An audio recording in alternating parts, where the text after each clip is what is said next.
Just 2 short years ago, Brooks Lee looked like one of the safest bets in the Twins organization, a polished college bat with an advanced approach at the plate and does not strike out much.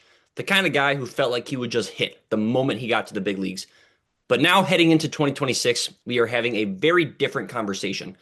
This is going to be Lee's second full season in the majors, and to this point, it just hasn't clicked. Last year, he hit 236 with a 285 on base percentage. In over 139 games, he managed just 32 extra base hits.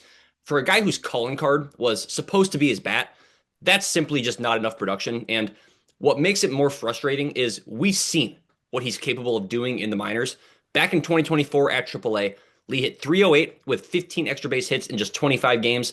The year before that, at AA and AAA, he hit 275 with 58 extra base hits in 125 games. That's a player who looked like he was ready for the majors, but that version of Brooks Lee has not shown up yet. And when you start digging into the numbers, it paints a pretty clear picture as to why. For starters, his batted ball profile has just been off. He's not hitting as many line drives as you would like. It has been largely a mix of fly balls and ground balls, which is kind of the worst of both worlds. So maybe he just needs to flatten things out a bit and focus on driving the ball on a line a little bit more. But his advanced metrics from last season were right in line with his actual production. So this isn't a case of just an unlucky hitter who is, consistently finding himself with hard hit outs. This is just who he's been so far in the majors. Now, one nice thing about Brooks Lee's game is that he does not strike out much. He struck out in just 17.5% of his plate appearances last year, which actually ranked in the 74th percentile among all major league hitters. Usually, when you see that kind of bat to ball skills, you expect more consistent offensive production. But the problem is his contact quality has not been impressive. His average exit velocity was 88.6 miles per hour.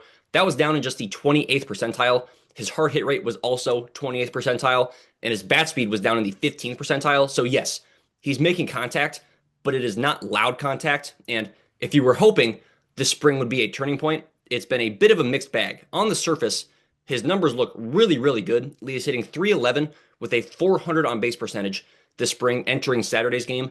And if you just glanced at the stat line, you would think he's putting everything together.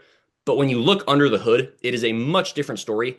His average exit velocity this spring is actually down at 87.6 miles per hour, and his hard hit rate sits at just 26.3%.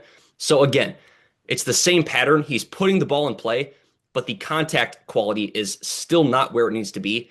And that's the part that should raise some concerns because at some point, if the contact quality doesn't improve, the results simply aren't going to hold up either. So what's the fix? Is it something mechanical? Is it approach related? Does he just need to get stronger? Because something has to change. Maybe that means shortening up at the plate. Maybe it's something timing related. But whatever it is, something has to change. And unfortunately, it's not just his bat either.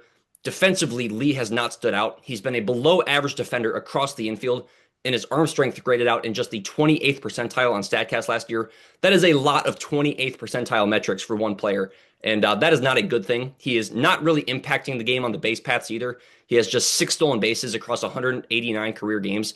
So when you take a step back and look at the full picture, his bat hasn't developed the way you hoped. The power isn't there yet. His defense has been below average, and he's not giving you much in the speed department. I think it's reasonable to start asking some real questions. Now, to be fair, it is still too early to completely write him off. He's only going to be 25 years old this season, and we have seen plenty of players take that step forward at this point in their careers. It can't happen, but it also needs to happen now because the Twins infield is going to start getting crowded. There is some serious talent coming up through their farm system with guys like Kalen Culpepper and Merrick Houston.